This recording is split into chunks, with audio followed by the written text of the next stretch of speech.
And we're on. All right. So, welcome to the first Savage Bloggers Network Hangout on Air. Today we have two guests with me. I guess I'm the host, but we have Clint Black, who is the Savage Worlds Core Rules brand manager at Pinnacle Entertainment Group, Hi, Ron. and we also have Ron Blessing. As some of you might have heard of his name here and there in the past. Very popular podcast, The Game's the Thing, as well as Smiling Jack's Bar and Grill. Uh, and the company in the background there. So, Ron, do we have audio from you? We do now. Okay. There's a very loud printer next to All me. I right. do apologize. No, that's fine at all. So, and there's one of the many reasons I don't podcast so much anymore. That's right. That's right. So this is the first Savage Bloggers Network Hangout on Air. I'm hoping that in the future we'll be able to do some more. I don't know how frequently, but we'll see. We'll see how it goes. And but yeah, so we're pretty excited. So first, I'm going to gush a little bit over Ron and Clint. Back in 2008, when I first picked up Savage Worlds, I used to listen to the Game's the Thing podcast, and I would just hang on to every word that Clint and Ron used to say about Savage Worlds and just anything else they talked about, really. So this is a big honor for me to have both of you here in this discussion. In fact, this started because I had IM'd Ron. I'm like, if there were ever a time that I wish I could hear the two of you talk again, it would be now to talk about this change in the rules that came up. And Ron's like, well, we'll see. I'm like, if I can get Clint, would you do it? And he said, yeah. And so I asked Clint, and Clint was very kind enough to agree to it. So thank you both for taking the time to come here and do this with us. So. Kidding me? If I don't have to schedule it or edit it or produce it, this is awesome. Or remove every time I say That's right. Or That's right. There's no editing on this one, so not like in the old days, right? So, let's go ahead and great stuff. What was that? As long as we have plenty of great stuff. I think we will. Good stuff, even, and awesome things. Awesome and epic. Epic. So let's go ahead and get started with the topic of discussion. We're talking about the recent change to the shake and recovery rule. For those of you who I don't know how you have not heard of this yet, but the recent change that was posted on the Pinnacle forums was that on a success to recover from being shaken, you can act instead of requiring a raise. And I think we just lost Clint. Did we lose Clint? Oh, we'll get him. Fail. It's okay, but that's okay. Get him back. All right. So we can get him back. And then you can edit this out later for those that don't need to watch this live. Not doing editing. I don't have time for that. You say that now. I do. I do say that now. The perfectionist in me will want to edit. I would just like to point out that in 2006, I was just going to do one interview. Really? That's awesome. And it was this guy, Shane Hensley. I think, and that's how you got Veronica on the show. That's how I snagged Veronica. Yeah. And then, to be completely honest, the ratings bump was so big from doing interviews that we're like, all right, now we have to do interviews all the time. All the time. Nothing but. So in the meantime, while we're waiting for Clint to rejoin, I'm going to go ahead and enable the Q&A tool in Hangouts on there so that for those of you, and it's not working. Excellent. Oh, epic fail. Well, so much for that. This feature is disabled when I click on it. Why is that disabled? I don't know. That's a great question. Sometimes this is why I decided that if my alternate career is going to be carpentry. I'm so over tech. It's not even funny. With all the time you spend on internet-related things, I can't believe you're doing this. If I did your job, I would want to go home and then not be near the internet. Yeah, no kidding. So let's do this. So while we're waiting for Clint to resolve his tech issues, do you want Ron to share sort of your thoughts on the? Yeah. All right. So my thoughts have evolved. Okay. I've kind of gone through a process with this. The the first thing is my knee-jerk reaction was to hate it. And there's the real reason that we're not podcasting right now, right there in the corner. See that? There he is. That's R2 there in the corner. Anyway, my initial response was to hate the rule change. I felt like it was taking the teeth out of the concept of being shaken, and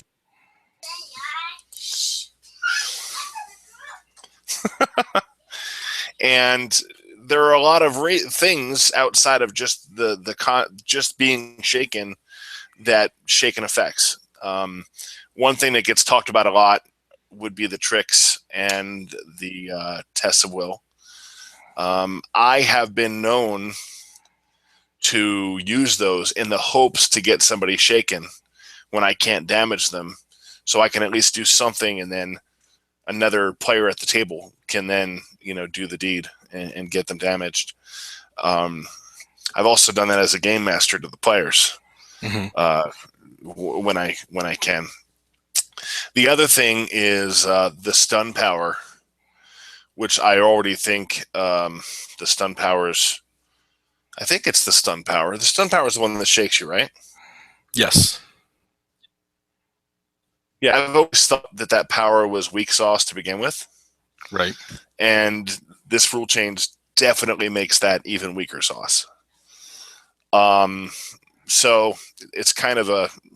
Personally, I can't imagine a player taking the stun power. I had a hard time imagining it before, but now you might as well just take it out of the rule book, as far as I'm concerned. So now, yeah, go ahead. Go ahead. Oh, I was going to say, so for you, it was not just about making them shaken, but it was also that window of opportunity between recovering and their next action, where you could still maybe even reshake them or do something else that hinders any action they're about to take. This is probably a different show that we're getting into here, but I feel like most is the wrong word. A lot of savages that I've come into contact with don't have a clear understanding of the fact that tests of will and tricks are team moves. That's correct, right? And a lot of people don't do tests of will or tricks because they can't immediately do the cool thing themselves. Right. And so that's where I think there's a major disconnect in the game. So yeah, it's totally a setup. Right. It's a way that non-combative characters can be effective in combat. And let's face it, I mean, the main thing that Savage Worlds is written around, aside from being awesome for game masters, is fighting, is combat. So, and one more thing, I think you and I have had a conversation in which you stated that you also use it as a way to sort of deplete bennies. Oh, totally. Right. Like totally. That's an actual, like a metagame effect that you're seeking out. Absolutely. And there's a lot of people that say that you shouldn't be metagaming, but any game that has in-game currency has a meta factor. Right. Bottom line, whether you like it or not, there's a meta factor there. And I happen to like that because anything that can keep the players looking at their character sheets or paying attention to what's happening at the table rather than busting out their phone or using their tablet is a good thing for me. Okay. All right. So and Clint's back. Clint is back. Thank you. I'm glad the technology gods are with us today. So or at least seemingly, or they're taunting us. I don't know which of the two it is. So Clint, if you don't mind, can you tell us a little bit about the sort of the background behind the change and like what inspired the investigation of that rule and the play testing for a year and so on. Oh, I don't think we have audio. Uh-oh. We can't hear you.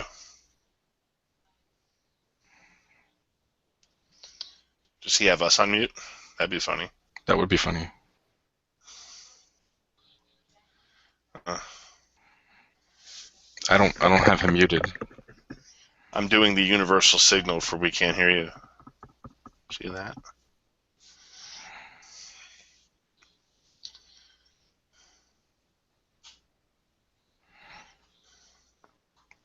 Again, Clint has the all thumbs hindrance.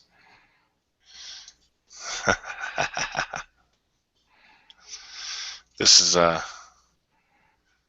is pretty funny. This is pretty funny. We could just start talking, I can't imagine. And imitate what we think Clint is saying. Like, well, We really, should we do, have no idea what we're doing. like We're those just, bad spaghetti at the lip-read wall. YouTube videos. Right. Hey, Clint, you're not. We don't hear you, buddy. And clearly, with the way you're laughing, you can hear us. So. Yeah, and you're not muted on this side. I don't have you muted or anything like that, so I'm not sure what the issue might be. Yep, Maybe. And for this call, I took them off ignore. So. It's very classy of you, Ron. Very nice. It's considerate, you know. Yeah, it's what I do.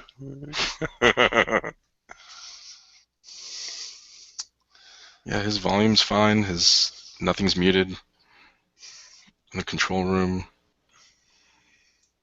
Again, we're sorry about this, folks. Oh. Uh-oh. He might smash his headset. He might. That'd be cool.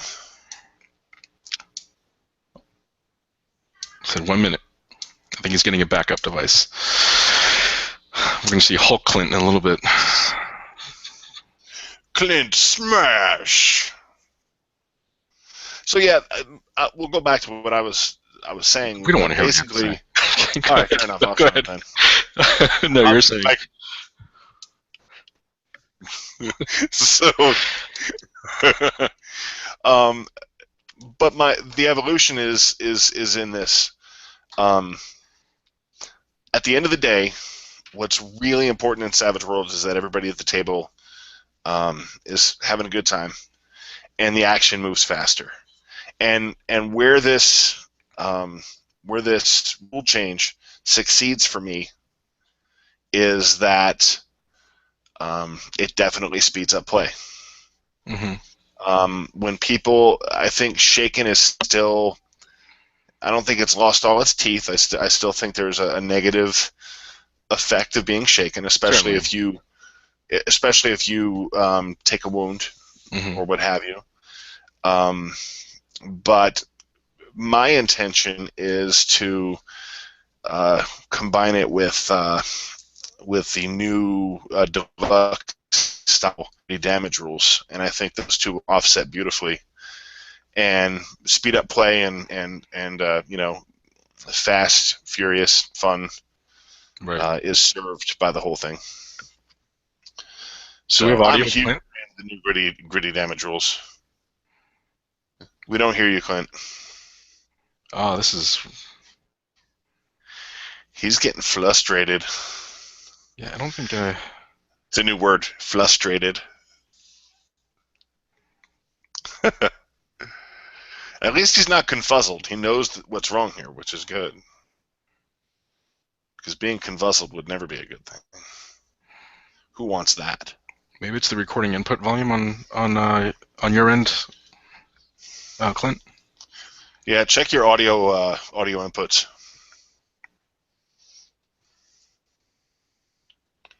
Again, we're sorry about this, folks. We're obviously this is not the intent, but it does make for good entertainment, though. I think watching Clint.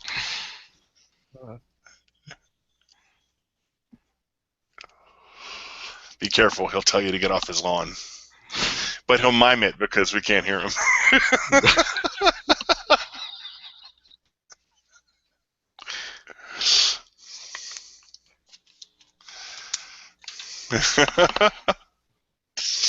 So yeah. How about that Lonkmar? I'm really excited about that. Yeah. No, I'm actually. I already started poaching it for stuff, particularly some of the new powers. And don't poach it. Play Lonkmar. Yeah, my group isn't necessarily into Lonkmar, which is unfortunate. Well, then they're wrong.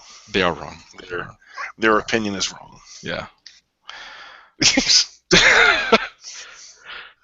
Now we need to enable the write feature so we can write stuff in his forehead. I know. Like old. Clint, do you want to try maybe dropping out and coming back in again? To be completely honest, leaving that plugged in and rebooting might work. Yeah, I think I know what it might be too. There's David Scott just reminded me that sometimes when you replug your headphones after you join a Hangout, you might need to set the recording input in the Hangout itself. Nice. In the Hangout app itself. Okay. And I'm trying to remember where that's done. There's a gear at the top middle. There is. That's right. And then there's a microphone thing. Right. And you can click in that box. And, that's right. Yeah. Thank you, David. David gets a virtual Benny. He does. It's coming your way. I'm almost tempted to also give an adventure card for that as well. I think Bennies are fine, dude. They're going to use less of them now that they don't have to pay to get unshaken. That's true. Yeah. All right. So when Clint comes back on, I'll mention that to him. Yep. I totally forgot about that. I didn't. I'm just kidding. I didn't. I just didn't want to hear him. Is that what you're about to say? I would never say that about my friend Clint. So my kind of take on it was, one, I used to get frustrated. I was recently even playing a non-combatant character that occasionally, like, the party was just caught in combat. Period. Like, it just happened. There was nothing I could do about it as in character. I couldn't do anything about it, and I would go through that stun lock cycle, and I was having to dish out the bennies to remove from being unshaken, and it got to the point where then when I really wanted to use a benny for like a reroll or something cool, I was tapped out. There was nothing I had. That there wasn't even anything that the GM could even award a benny to me for between the time that I had spent them and the time that I wanted to use them. It was just, so that was a little frustrating. So I think that's why I'm kind of very, pro for the rule. Right. But what's interesting, I don't know if you saw the poll that we put up on the Google Plus community. What's interesting is like it's about 45 to 45% of those who love it and those who really could take it or leave it, and about I think 10% or so who just absolutely hate it. The take it or leave it was really interesting to me because I realized that in the end, after all this conversation that's been going on the forums and everywhere else, most people are just like, that's cool. It's like, whichever, I'm still having fun, So you have to reduce that percentage because when I first voted, I hated it. It changes both ways, I think. Oh, so I can go back and change. You can go back and change your vote. Yeah, you can always. I'm going to go back and change my vote because because that vote was incorrect.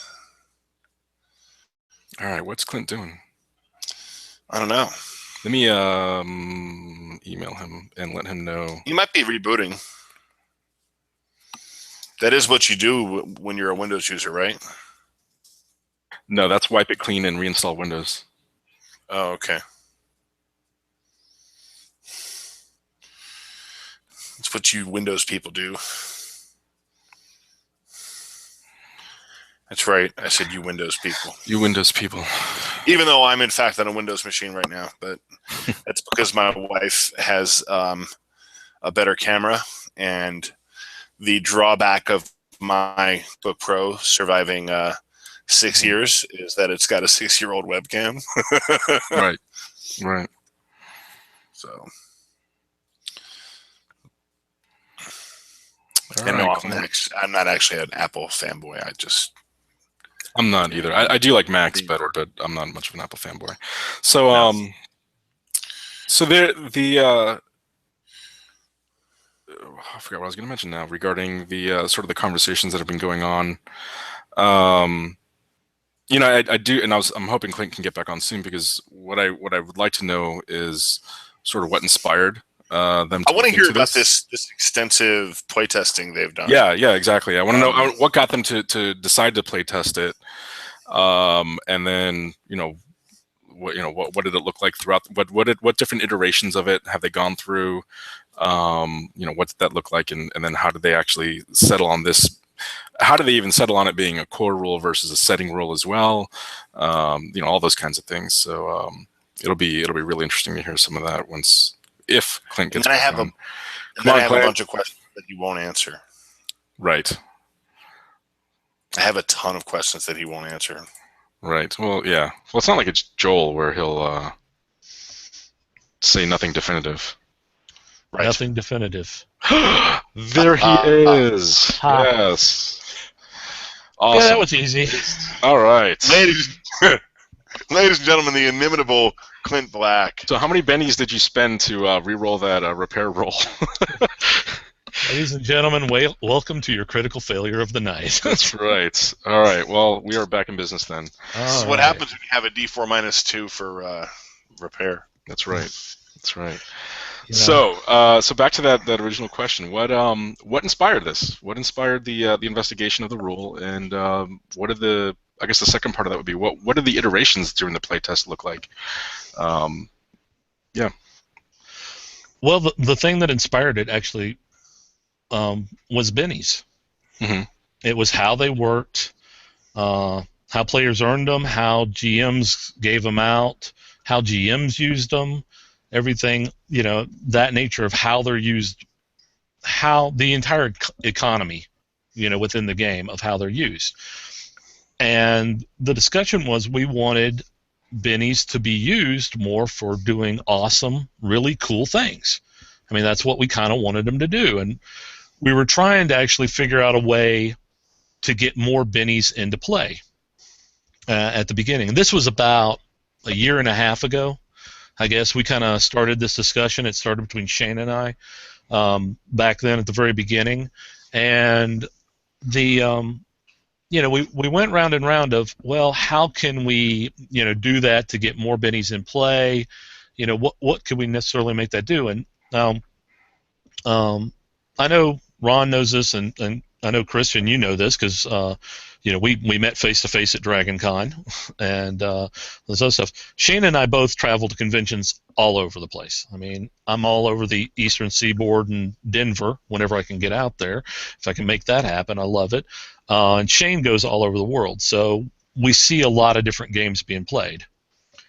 And the thing we started to notice was that the majority of bennies were being spent to act, to remove, even if you got a success to remove your shaken, players were spending their bennies so they could just take their action.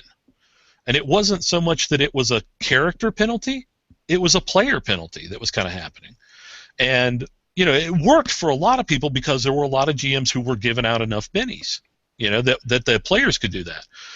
But the GM doesn't earn any extra bennies. And because we see so many different ways that people play it, there were GMs who didn't give out as many bennies. And that's where you started getting into the frustrating parts of it. And so we started looking at ways to get more bennies into play, what we could do, and then this kind of came up of, well, there's multiple bennies that are being spent just to act. So we started looking at what we could do to kind of reduce that a bit so that players would have more bennies. And I can tell you without a doubt that the first time somebody said, well, what if they just recover and get their full actions on a success? You had the same reaction I had when I heard about the rule.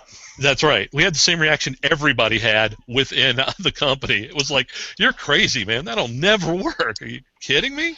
It's like, no, there's no way. But we put it on the table with some other things we wanted to try, and we started going through some play testing. And the thing was, it just kept coming back to that.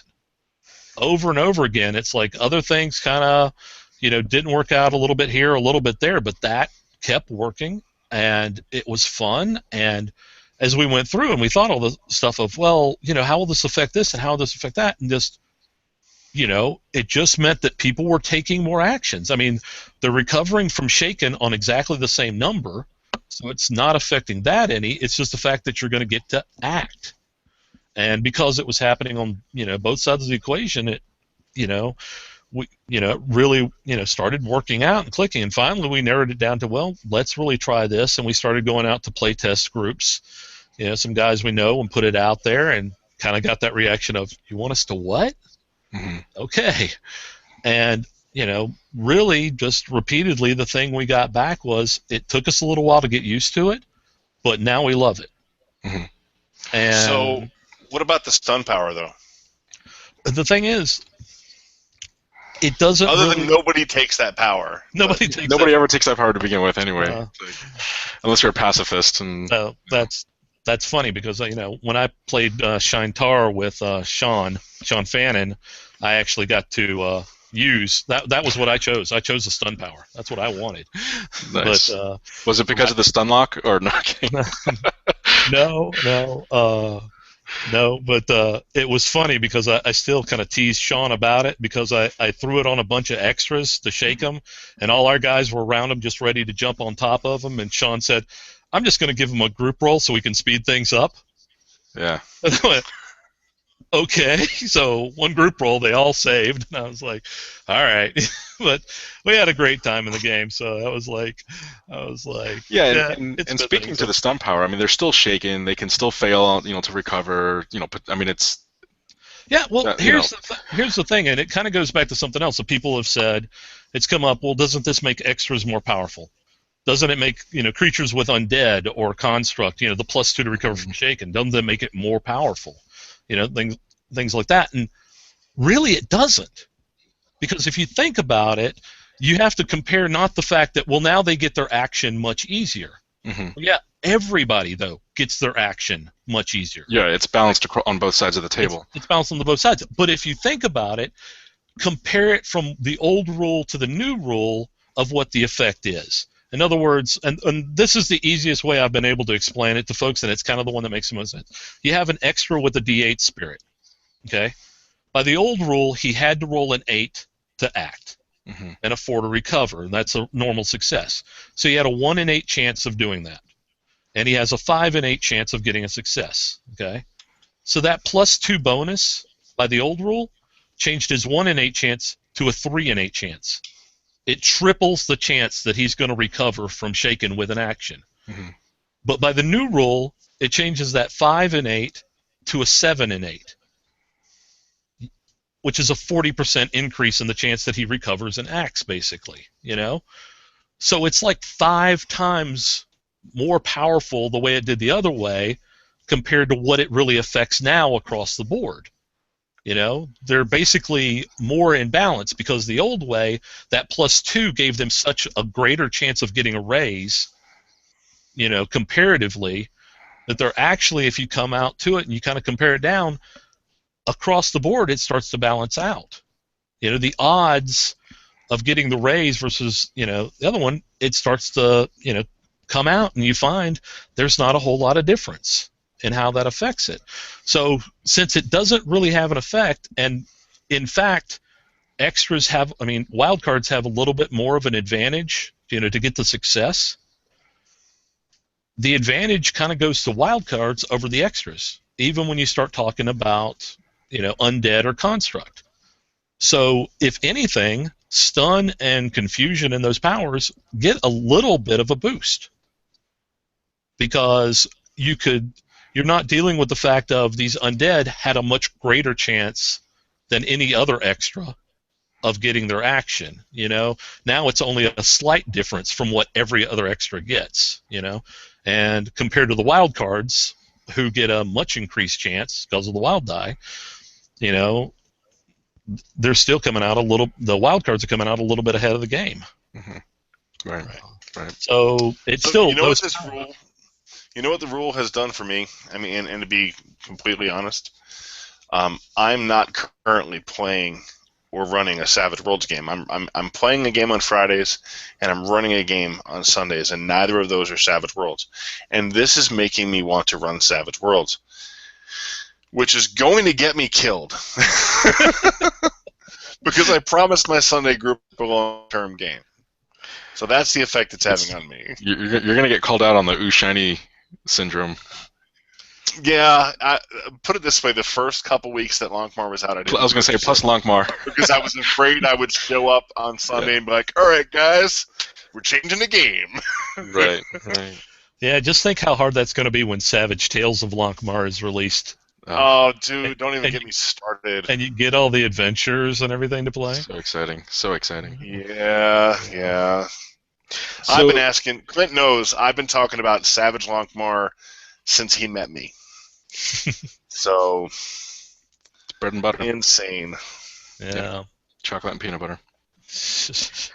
So, Clint, a lot of conversation has also come up around, like, combat reflexes as well. And my speculation was, certain things that combat reflexes, to me, always struck me as the edge you take if you want a greater likelihood to be able to act from when you recover from being shaken.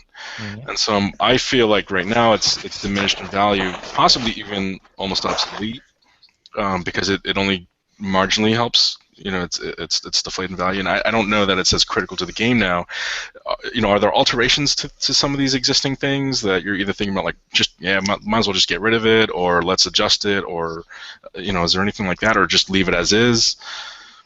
It's going to stay exactly as it is. Okay. And I we're actually working on the official release, because we previewed it to the forums first, and of course that's all it took to get out on the internet everywhere.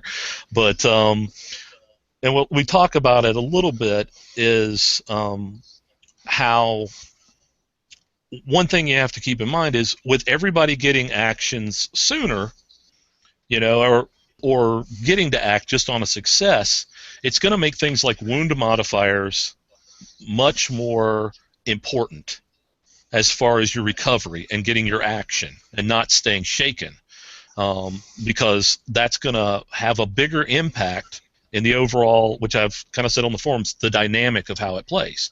When you start getting wound modifiers and suddenly I've got a great chance to recover from shaken, becomes I've got about a 50-50 chance or something like that, it really changes. You don't want to stay shaken, and it kind of leaves combat reflexes in that same role of, well, if I'm not shaken, or if I'm not wounded, well, then I'm pretty much going to come out of it unless I crit fail, But if I start taking wounds, even if I have 2 wounds, I'm still even up on my odds, on what it's going to do for me. And it's funny to me, because we've got people on 2 sides of this, and that's part of the design document. We've got the combat reflexes is now too powerful, and combat reflexes is now kind of worthless, that you don't need it anymore. Well, and I think that thought is because it's so powerful that it puts you so far over the edge, but you're already so close to the threshold to begin with. And that's where I think it's a little more worthless, but it's so powerful at the same time. Yeah, what's interesting to me, and this is something we didn't do, but you may have seen it, but one of the guys on the forums in the discussion in the general chat ran some comparisons on the same character with a D6 spirit or a D10 spirit, and he had them face off against kind of each other, with one side having combat reflexes and the other not, using both sets of rules. Okay, now this was 5,000 fights, I think, that went through, 5 times at 1,000 fights comparing them, and it's like, D6 versus D6, one has combat reflexes, D6 versus D10, D10 versus D6, comparing all these things. And, they talked about how there was a variance, of how it kind of varied and stuff like that, but in some cases it was an advantage, in some cases it was a drawback. But the thing that stood out to me was, if you took all of those 4 instances where he ran 20,000 plus, variants, and you averaged them out, the difference between the old rule and the new rule was 5 battles per 1,000. It was a 0.5% difference from how it worked the old way to the new way, So ultimately, it's almost exactly the same. It's basically how much it's going to affect you is, if you have a lower spirit, just like in the old thing, it's going to help you a bit more. If you've got a higher spirit, it's going to help you a bit less. But overall, while the odds change a little bit, fluctuate one way or the other, the average is still hitting almost exactly the same point of where it's at. So again, it's one of those things that, like I said, when we said, what are we thinking about doing? And then we sit down and we start going through the play testing and what comes back, and we realize, well, no, it still works, because the only thing that it changes is whether you get that action or not, because you're still removing the shaken with a success. It's just changing that you go ahead and get that action. Right. You know? So, Right. no, I mean, we're not So looking who at combat suggested- reflexes changes. You're looking to get somebody to pin it on, aren't you? No, I just want to know who suggested it. Who suggested it? Yeah. I don't know, because I mean, it kind of feels like the people that have the torches and pitchforks might go after me. Oh, Oh, good God. Was it you? it was. Not it. Yeah. Yeah. Yeah, it was originally. I was the one that went back and I Well, said, you are the rules guru, right? So. well, it's more of a case of I'm willing to try some different things, and Shane was the one who basically laughed at me a bit. He's like, "You're crazy, man. I've You're never insane. worked." Why do My I man say you? No. Yeah. And when I finally convinced him to play it, and he kind of came back, and said, "All right, we got to keep trying this one and see, because it did go really well. We've got to look at this one." But, So what did some of the other iterations and suggested or tested options did you explore, and what were the results of those? well, I mean, a lot of the things we were looking at was, like I said, because of bennies, and so we were looking at different ways to get bennies into the game. Mm-hmm. So some of those things you might end up seeing again, like in setting rules and stuff. We might make those, because a lot of those had certain feels to them, and we might end up putting those in. So I'm going to hold off on that because I don't want to adjust that. But I mean, one of the things we tried was, you get the success, you get one action, and that's your only option, and that's still kind of going to show up. I'll mention that in a second. Or, we tried to consider the idea of, well, if you got the raise, recovery was like a free action. If you got a success, it was a normal action. Mm-hmm. And so you'd be -2 to any other actions. You already on top of a -2 to any other actions you tried that round. And those things just, they were good ideas, and we tried them out, but they just hurt certain places. Typically, the worst part of it was when the GM's trying to run 10 or 12 extras out there, and he's got to go, okay, these guys have no penalty, these guys have a -2, and he's got to actually adjust the dice like that. So I mean, we tried out some different things like that, and I'm really blanking on the other stuff, because I mean, we've been playtesting this for almost a year. Mm-hmm. Because we did know that it was going to be such a kind of a, while it's minor in one way, it feels major. And obviously, I mean, we kind of knew this was going to be the reaction, because I mean, we had the same one. So we really wanted to put it through its paces. So, after, 11, 12 months or so, I'm kind of like, yeah, what were the other ones? I don't know. We went through so many. I mean, I've had Lonkmar and Rift since then, man. So you said we might see those as setting rules in the future? Some of the things to get extra bennies into the game and get them flowing, yeah, some of those ideas, yeah, we're thinking Very about. nice. We're looking at some of those potentially at some point being setting rules and stuff like that. Are you thinking like a web release, or when you do a reprint of the core rules? Oh, I don't know. Well, we might put them in like the setting rules from that. I'm actually thinking certain settings that we have in the Aside works to certain settings. that they would go in with those to Right. try them out. Right, Yeah. Okay. There's one, Shane actually just posted it on Facebook tonight that he's gone bonkers over. He did want a, vague book, as he said it, but he was so excited about it. And I know what it is, and I'm like going, yeah, Mhm. I know what you're thinking about. And I'm like, some of that stuff we were working on is going to be really good with that. So I'm excited that it's like, okay, now we have the perfect vehicle for some of these things. Right. So that'll be So- fun. So I think I know the answer to this, just based on what you've been, how you've been speaking about the benefit that you feel is gained from this change. But I'm going to ask it anyway, because some people have been asking you on the forums, why a core rule change versus a setting rule? And I think you kind of got the answer there, because really, all we found in all the testing and everything like that is it makes the game run better. Mm-hmm.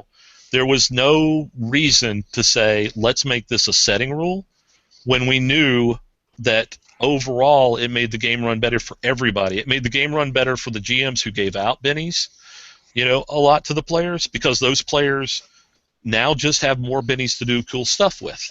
You know, and it works better for the GMs who don't give out so many bennies because their players aren't sitting there just holding on to them, you know, afraid they're not going to be able to act, you know. So overall, it just kind of made things work out so much better overall. And that's, you know, it is one thing some people would, you know, it's kind of come up the whole if it ain't broke, don't fix it kind of thing. But our policy has always been if we can make the game better, we're going to. Sure, and we saw that with chase rules. We saw that with the. I didn't even play Savage rules back when it was a flat bonus, you know, to damage. In fact, I was actually curious back then when you made that change to the acing die, you know, dice for damage. Was there as much of a reaction, or was? Oh my God, yes. Was it really? Yeah. Yeah, when we People were going nuts. Yeah.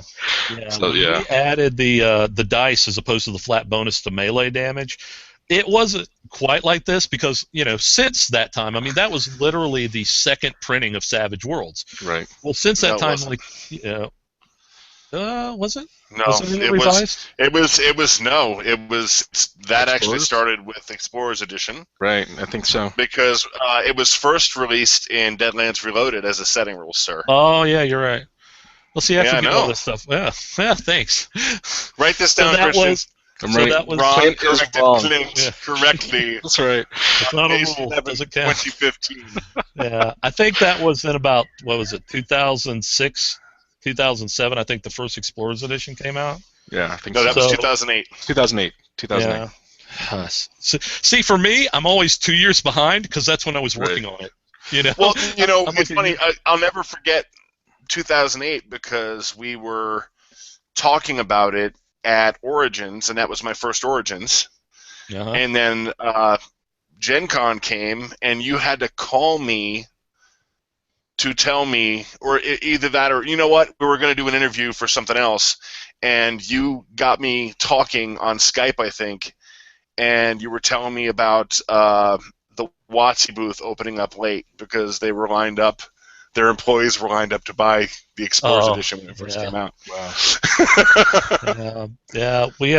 And that's actually a key part of it. I mean, it changed with that edition, but that edition was the first $10 you know, version of Savage Worlds, and since that time, that's just been one of the many brilliant things Shane did that, you know, helped the game just grow by, you know, leaps and bounds. And I mean, from where we were there to the fan base we have now, it's like Ron says, it's effectively the same reaction. It's just there are more people out there to have it. Exactly. Volume. Yeah. You know? More channels for communication as well. Right. Yeah. But I think it was accepted much more quickly. Oh. I mean, it was a big reaction, but I think people thought they were going to get more out of it than they really did. Okay. When you look at when you crunch the numbers. Yeah, but I mean, when you think about accepted more quickly, it's Thursday and we released the new rule on Saturday night. You know, so we haven't even had a week yet. But I mean, it's been loud, but you know, we're already getting feedback from people that have said they've played it and it was like, yeah, you know, I'm seeing this different here and I'm kind of liking it. You know. Right. Yeah. I was telling Ron earlier that on the poll that we have on the community, so what really impressed me was there were the I hate it, I love it, and then the I could go either way. Yeah, I can go either way, and go either way was neck and neck with I love it. And so ultimately, what I realized what I feel like I'm seeing is most people are just like, I don't care, I'm having fun. You know, one way or the other, you know, I'm having fun with it. So, or, you know, I'll just house rule it the way I want to anyway. It doesn't matter to me. One of those two reactions. God, I'm sitting here with you guys, and I want to start rapid firing questions at Clint to get him to say something he's not supposed to say, like I used to do on the podcast. I will give you that opportunity. But I do want to point out one more thing that I was thinking about earlier today with respect to Benny's. Like, so I poached the Deadlands Fate Chips rules for my Eberron game, and I just changed the colors and so on.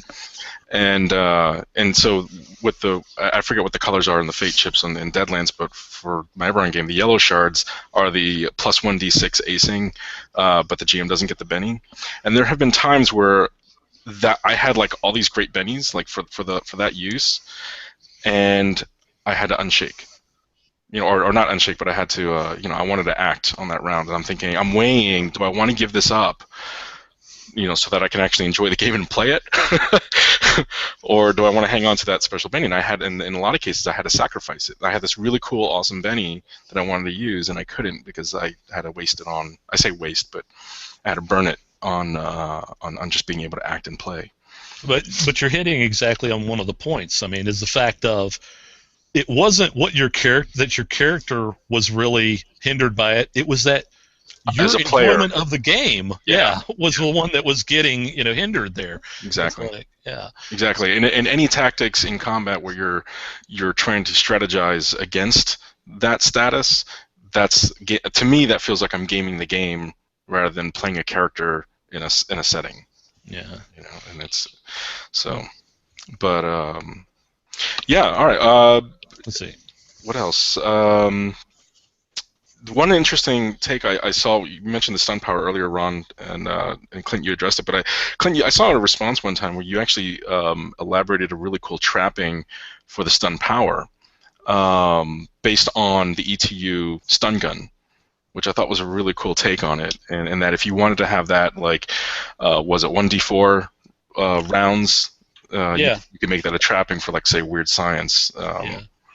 Yeah, that was actually really an off-the-cuff kind of answer there, because it was being asked, what about tasers and stun guns that'll shake for a while? And basically, I said, well, they're not in the core book, but we put them in ETU, and there's a, you're shaking for 1d4 rounds before you can recover, kind of thing. But so I had pointed out, it's like going, well, instead of using the raise effect for the -2 penalty to resist it initially, the power initially, you could use that for if you still fail to resist, you're going to have the 1d4 rounds before you can recover, or something of that nature.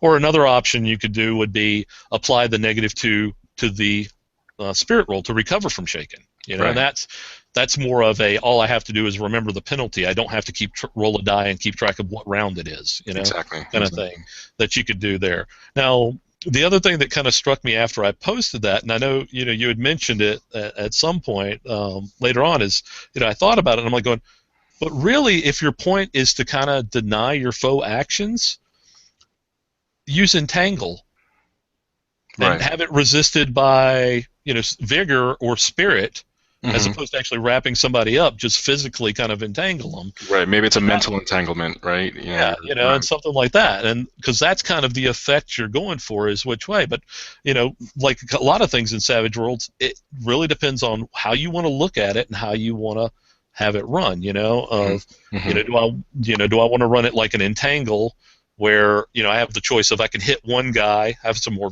variables, I can hit one guy, or I can hit an area of effect, and things like that with the power, or I can, go with just stun, which gives me one option, or confusion, which gives me, up to 5. Confusion, you'd have to do a little bit more on the trappings for it, because it's not set up as an attack roll to begin with. That's one of the big advantages to confusion. It's basically just the straight up opposed roll. The straight up roll, and then that affects the penalty. It's not opposed, but it adjusts the penalty to resist it. So that's one of the things about that. But still, there's a variety of ways around that, that you can do it. I mean, if that's the effect you want to go for, again, like with any power in Savage Worlds, look at how you can adapt what's already there. Are there any other mechanics that you guys are looking at? Like I saw mention on the forums about shields, for example, and I even chimed in on that. The whole idea of it, there's no facing in Savage Worlds, but shields only protect certain sides. Or, are there any other things that you're looking at that sort of like, hey, we should streamline this or improve it, or is this just the only thing you focused on? Well, I mean, one we mentioned, and I actually mentioned it on the forums because a lot of people brought up, well, how is this going to affect suppressive fire? Shaking and stuff like that. And as I said, suppressive fire is a whole nother kettle of fish. I mean, we know a lot of people aren't happy with it, and we're part of a lot of that people. It's like it really just hasn't been doing kind of what we want it to do. So that's going to be a whole nother thing when we come back to it. But suppressive fire is just such a niche rule of it has to be the right setting where there is automatic weapons, and then the characters have to have the automatic weapons. Right. You know, and it has to be the situation in game where the use of it is appropriate. So it is a very niche use mechanic. So that's going to be one that's more than likely going to wait till we have to do a reprint, or we may kind of like what we had with Deadlands when we talked about the Way of the Brave and the damage system or whatever. If we've got a setting that's really going to have automatic fire and that's going to be common in it, we may go ahead and have the preview for it in that. I see. And then we'll probably put the actual rule out for free if anybody just doesn't want to get the setting. You know, that's kind of what we've, you know, or would do if it came up to that. I don't know that we have anything of everything we got on deck right now that's got, you know, that paradigm that suppressive fire would be that common enough to add it in there. But at some point, yeah, and if it's not done by the time we get to the next reprint, then we're certainly going to look at it then and, you know, and work out something else. Cool. Very cool. Yeah, suppressive fire we're looking at. Shields, you know, we'll probably discuss it one way or another, but I don't know. You know, it's like in the comments, most people were like, "Yeah, I just don't worry about it." Right. It's like, and really, it's another situational thing. It's really only going to be an issue if you're surrounded or you're fighting more than one or two people, because otherwise you can just move the shield to, you know, avoid, you know, to affect one person. It's only if somebody can get on the opposite side of you at the same time. Right. It kind of comes up. But yeah, my take on the shield thing was if I had a weapon that gave me a +1 to parry, you know, there's no mechanic or no rule governing which side are facing with that respect. Why would it apply to shield? You know, if it's just wielded in a different hand. But yeah, we'll see. I mean, we've discussed it a little bit. I mean, I think I actually was one of the ones that mentioned a while back that, you know, and it's kind of in the current version that, you know, shields act as obstacles, or they're basically like you're carrying cover. Right. Effectively. You know, it's kind of a level of cover, but it gets tricky to kind of even work that, because ultimately it comes down to the GM making the decision on, well, this is cover you can move. So, you know, it's not like you're hiding behind a rock, you know. It's like, and I know how much that's going to cover you. It's like if you could pick up the rock and move it.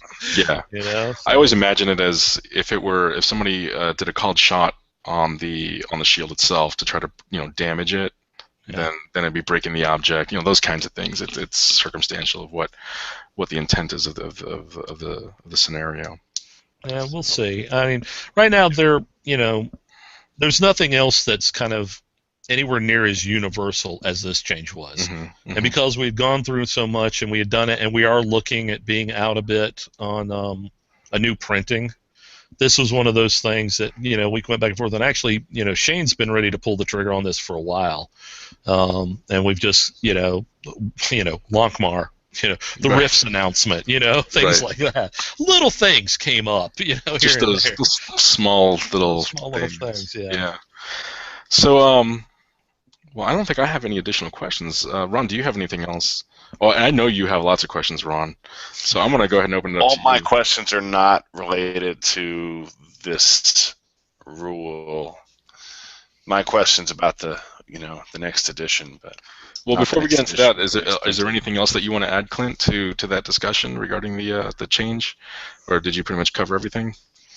You know, it's all about what you guys want to, you know, hear and find out about. But again, we are setting up the PDF that we're actually going to put out, and you know, we're looking at probably having, I think, the rules itself and things like that are going to be shorter than the design notes that we're going to go through, kind of explaining. Right. Probably going to incorporate a whole bunch of this into that even as we go through. But the one other thing I was going to mention that I mentioned earlier is the rule that we're going to put out. It is going to have the one rule that we think we have out there that is affected by this. The one mechanic that's out there is the Edge Relentless from the Horror Companion. Oh, right, yeah. And this actually came up a little while ago because we have a licensee who's going to be doing that in another foreign language, and we licensees kind of knew,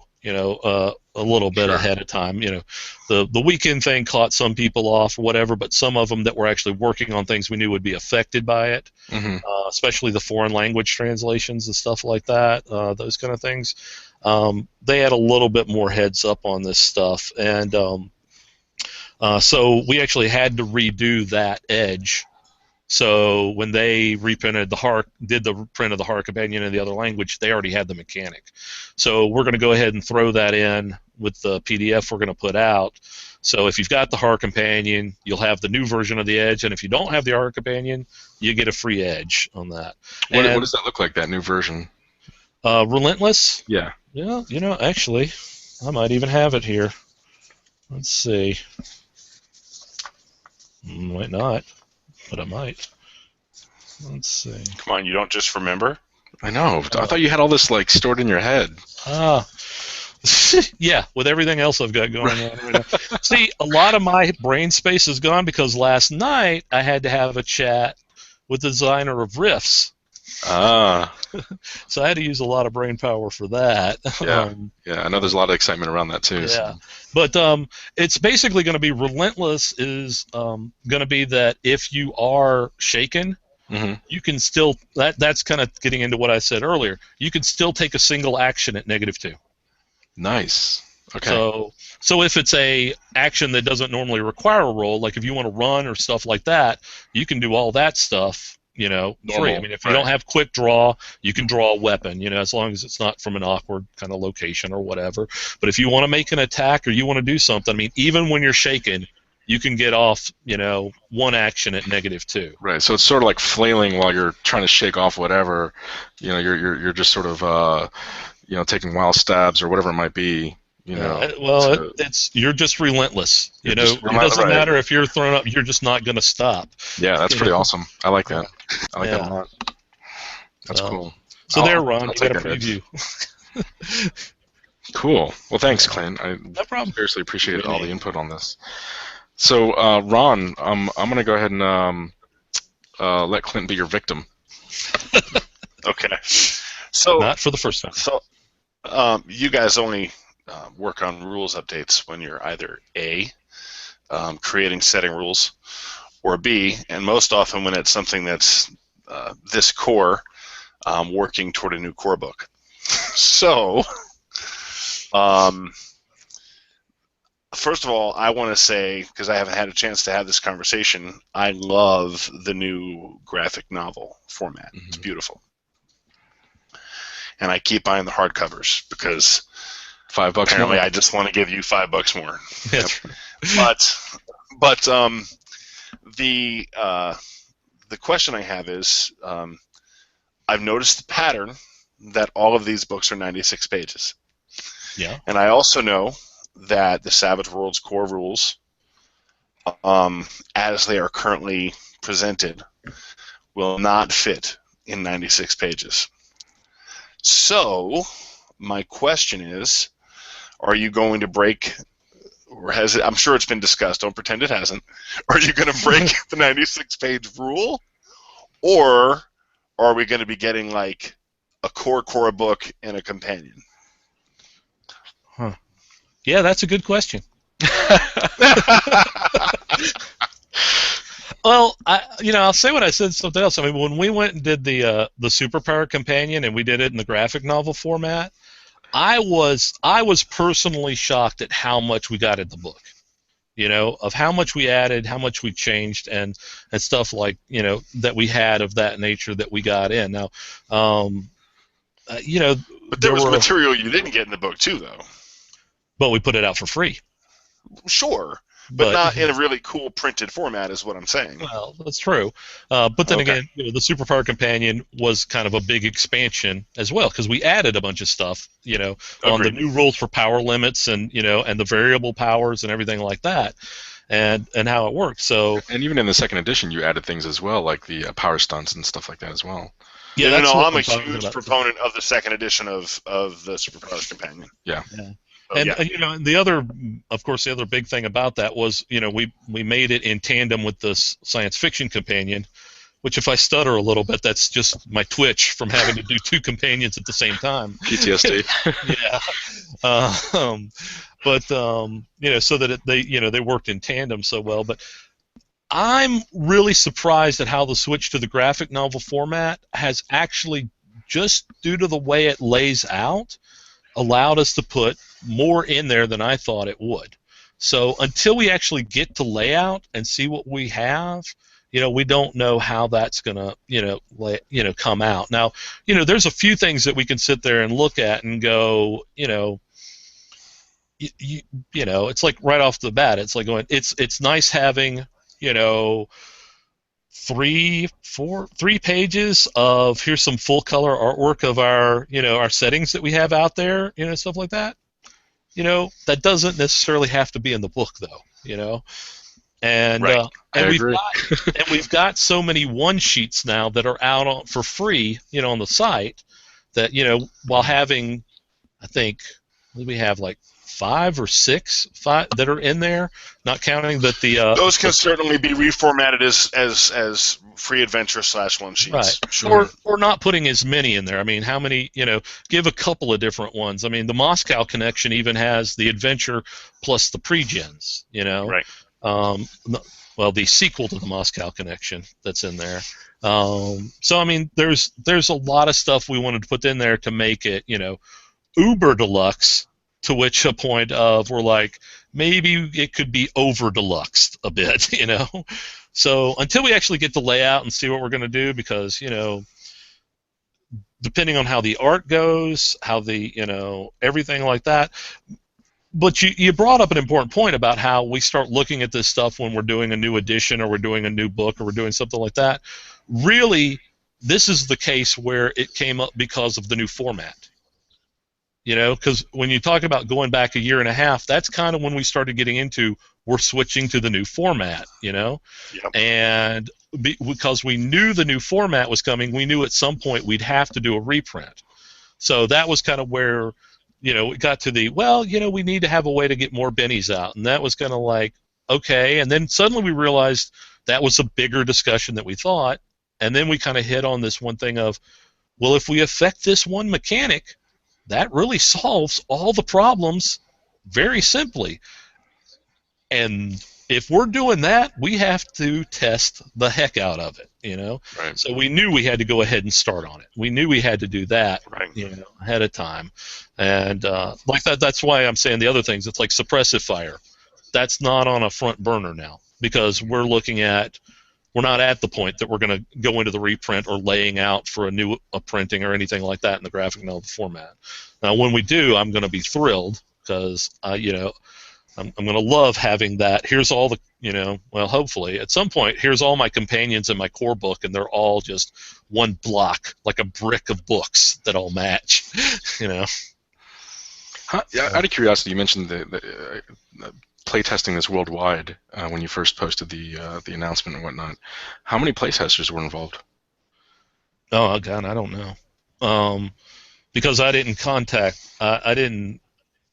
all of them. I got the feedback back through Shane on some of the ones he had. I dealt with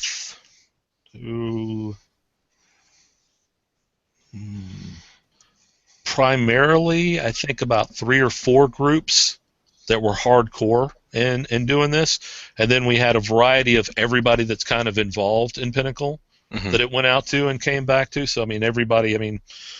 All the authors, all the guys, everybody that we kind of have, that are out in the group. Steve and Mike, Chaos Steve, Evil Mike, even though they're not, doing our demo stuff anymore, the guys are still in, the group with us, and we know they run. So I mean, those guys are still out there. So I mean, yeah, I don't, know all those, but Shane mostly handled like the international stuff because he's got those connections. Because he's gone to, he's made the trip to Italy. He just came back from, France, which is huge for Deadlands there. And he's got all the contacts with the groups and the players that are there. Plus, he he speaks some of these languages, so it's easier for him to understand what he's getting feedback, from. That's pretty cool. Those things. So I didn't realize he was multilingual. he is. He speaks Russian and French. I think Esperanto. Wow. I made that one up, really. Pig Latin. I always think back to the movie that William Shatner did that was completely in Esperanto. I think that's a cool little section of his career that I'm like, what? How did that happen? Cool. Ron, do you have any other probing questions? No, that was it. That was it. That's it. Well, oh, man. People are going to ask that a lot, and I figured the Hangout would be a good spot to answer that. Nice. Yeah. Nice. And honestly, yeah. And honestly, I mean, I was less predisposed to believing there was going to be a new edition very soon. When you mentioned that suppressive fire is a future thing, because I know that's a kind of it's on the that would be on the front burner of a new version of the book or a reprint. Yeah, Ron would be able format, to tell from my look. Yeah. Yeah, you've got a great. We need to play more poker, my friend. Is what I want to say. Excellent. So I've got two more questions. This one's for both of you. What kind of things have you guys been up to? Any new projects, endeavors? Was that a sealing your lips kind of a thing, Ron? Or no. That was a scratching my cheek thing. Oh, okay. You want to go first, Clint? I'll let you go first. And that includes like conventions as well, if you're doing cons or whatever. New projects. I have been wrestling with a new podcast idea. Well, first of all, I'm on a new podcast with my buddy Don Dem from the old Pulp Gamer days. He and I are doing a show called Baby Gamer, and we are having a show from the perspective of parents that are raising kids to be geeky like we are. Nice. And so that's going on. And we did a few episodes, and then there's kind of a pause in production, and we're going to go back to that soon. And so that's been fun. And we occasionally bring experts on the show to talk about different things. He has a newborn, and I've got my 2.5-year-old and my 11-year-old. So we have multiple perspectives or different, places that you can be as a parent and a gamer parent. So that's going on for sure.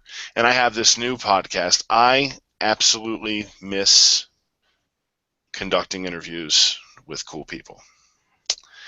And so there's a podcast that I'm working on that I'm trying to get the format down and make some decisions. But basically, I want to have an interview format podcast. It may be about gaming. It may just involve gaming as one of its many things. My gaming friends, of course, are going to be on it because I'll be tapping into the friends that I've made over the years. So you're going to definitely be hearing from my gamer buddies that I've made over the years. But that's pretty much that might interest this group. That's what I've kind of been working on. So there you go. Other than that, staying sane has been a full-time job. Sure. Yeah. Absolutely. Especially with 2 kids. So we might see the return of Ron Blessing to the podcasting realm, or I guess we've. Yeah, and Monica and I had a talk, and we decided that even though she is the more talented of the two of us, that it's true. That we really just don't have the ability to podcast together anymore at this time, at least for a couple of years.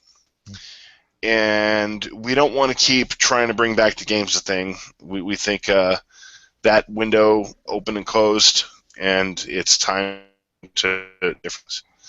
So she's the one who's encouraged me to go out and podcast. She's the one who wants me to go out and do it because she knows how much I love it. And that's an awesome wife right there.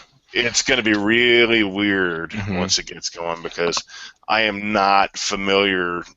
I barely remember what it was like to podcast without her. So right. And you two had a chemistry that was obvious. Right. Yeah.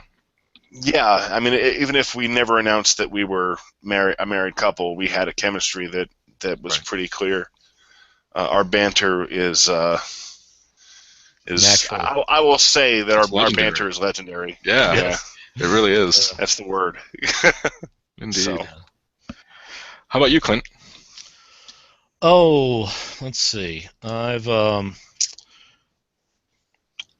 been involved in Rifts. I mentioned that already, somewhat. I know there's going to be more going on, but I'm kind of just, I'm kind of there for, Sean and Shane and the guys, and that. It's kind of what I do with any of our books, which is, you got a stumbling point or something like that, call Clint, kind of thing. Hey, how do you think it would work to do this? Great, love it. Okay, it's like, or that's incredibly stupid, Clint. Really, that was you?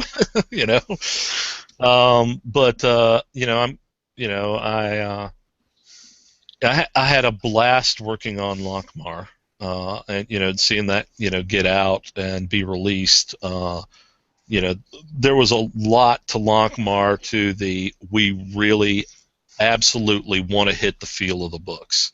I mean, I can't tell you how many times, I'm looking at the game book in one window and I've got one of the stories in the other, just to be sure that we're, comparing the two. And that's just that's a dream come true. Because, I mean, I've got in a box somewhere all my AD&D Lockmar stuff, including the one Shane did, I think somewhere, which of course for him it's like, coming back home, and so that's a blast. Unfortunately, like the thing that I've currently got on my docket hasn't been announced yet, but it should be upcoming soon. That I'm looking at. I've gotten a final draft of a piece to look over and double check. As far as conventions go, I think Ron might appreciate this a bit. The guys that do Mace are going to do a Mace East in Wilmington, North Carolina. And they just talked about they're actually going to have one night of gaming on the USS North Carolina. Wow! Oh, they're actually going to get That's awesome. Space on the battleship, and they're working it out with them. But you can rent the place out. And they were a little concerned about the space, but they said they went down and had a trip down there, and they said they got down there, and the mess hall is just huge. I mean, there's a ton of room, a ton of tables, and there's an extra facility they said that they're currently refurbishing that should be there by the time they want to use it. So I'm thrilled with that because we've been deeply involved with Mace for a long time. I mean, from the original convention, back in High Point, the ones you guys made it out to now they've got one in Western North Carolina that's actually, it's about the same distance for us now, but that's been really great because it's brought a lot of gamers from Tennessee over and that. But it's a great, just pure gaming convention. There's such an amazing feel there just walking in. I can say with and I say this whenever I get a chance to, but if you're interested in convention gaming on the East Coast and you get a chance to go to a Mace convention, a Just Us Productions convention, go. I mean, the guys put on an amazing show. It's pure gaming, like Clint said, and they treat everybody really fairly, and they're super organized, and it's definitely recommended. And in fact, if you're in Georgia, you should still go to Mace.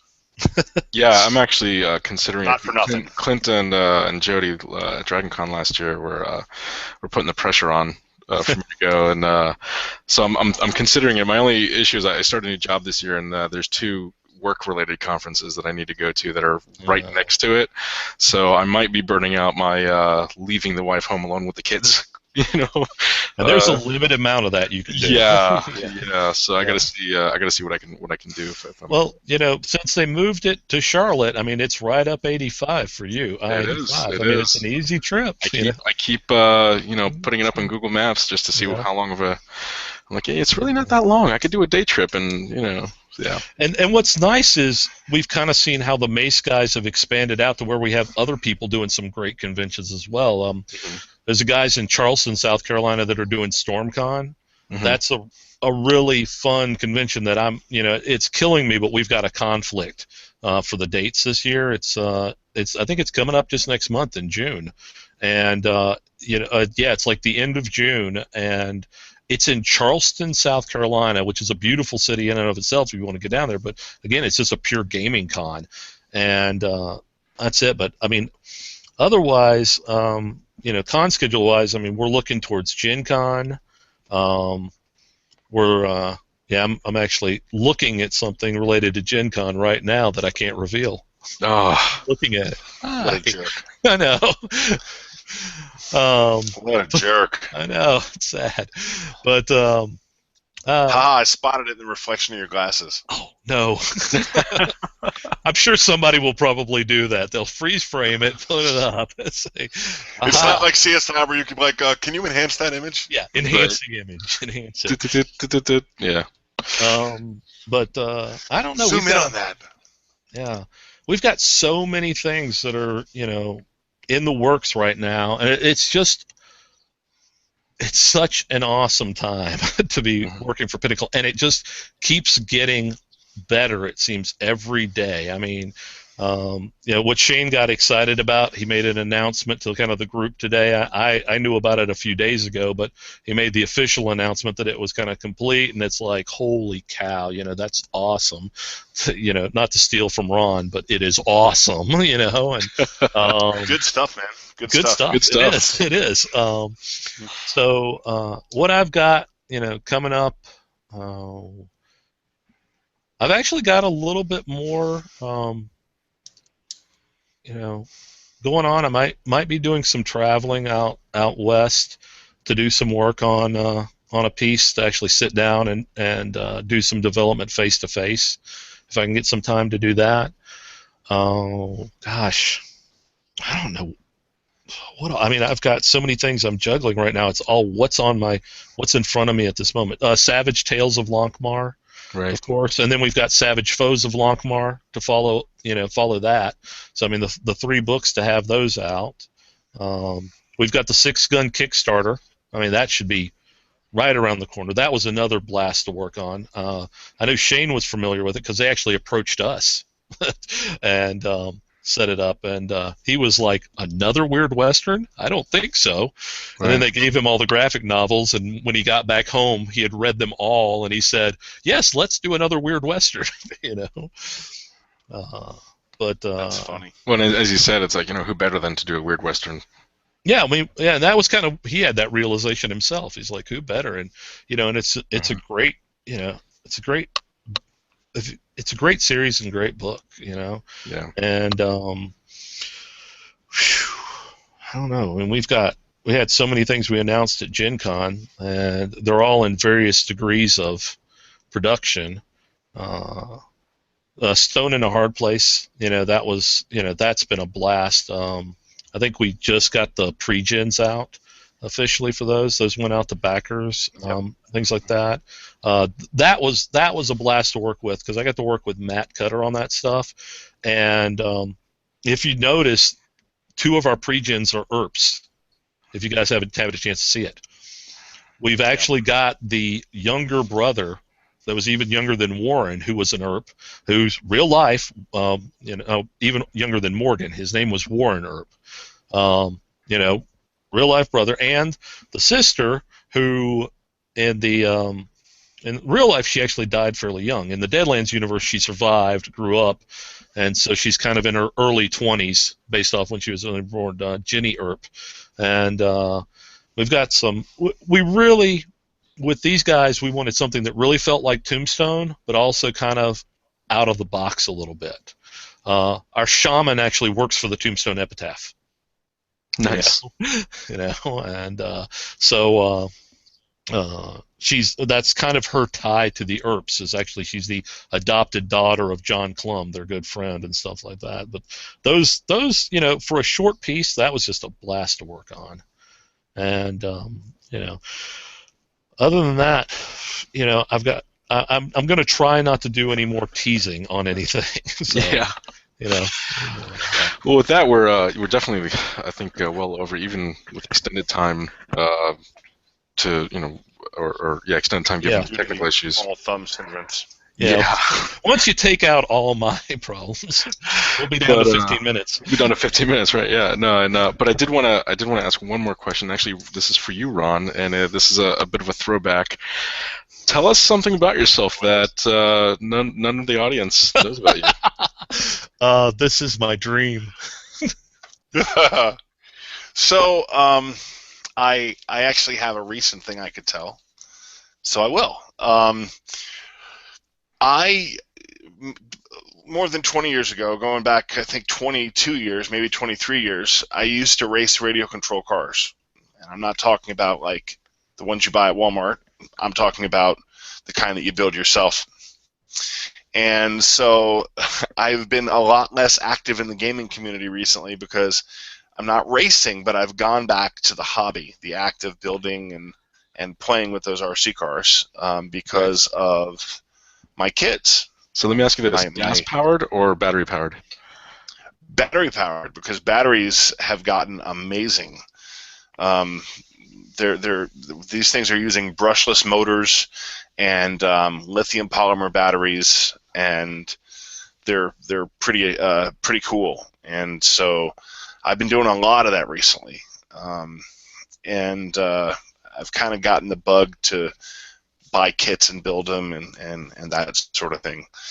And my daughter's shown some interest to where for Christmas she got, or I should say for her birthday, she got an RC car and loves it so much, but now she wants one she can build. So I just got her one for the summer to build and to kind of tool around with. So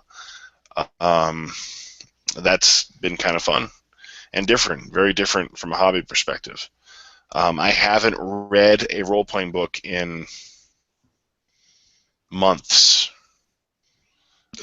which is really odd. I don't know why you're on the show. I mean, I've zipped through some because it's the voice. It's the voice, Mr. Butter voice. I'm currently running a game, so I've looked through that book, but cover to cover, I haven't done it. I have gone through the Longmar book, but it's more of a skim because I had to see it, and my life was threatened were I to try to switch the game right now.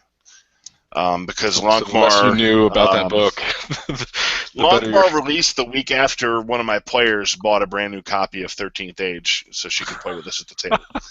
So my choice is I can run a new game, but I'd have to shell out $40 and buy a book that I already own. Right. So and also then purchase the other book that my friend Golden needs. So that's the thing that the RC likely does not know about.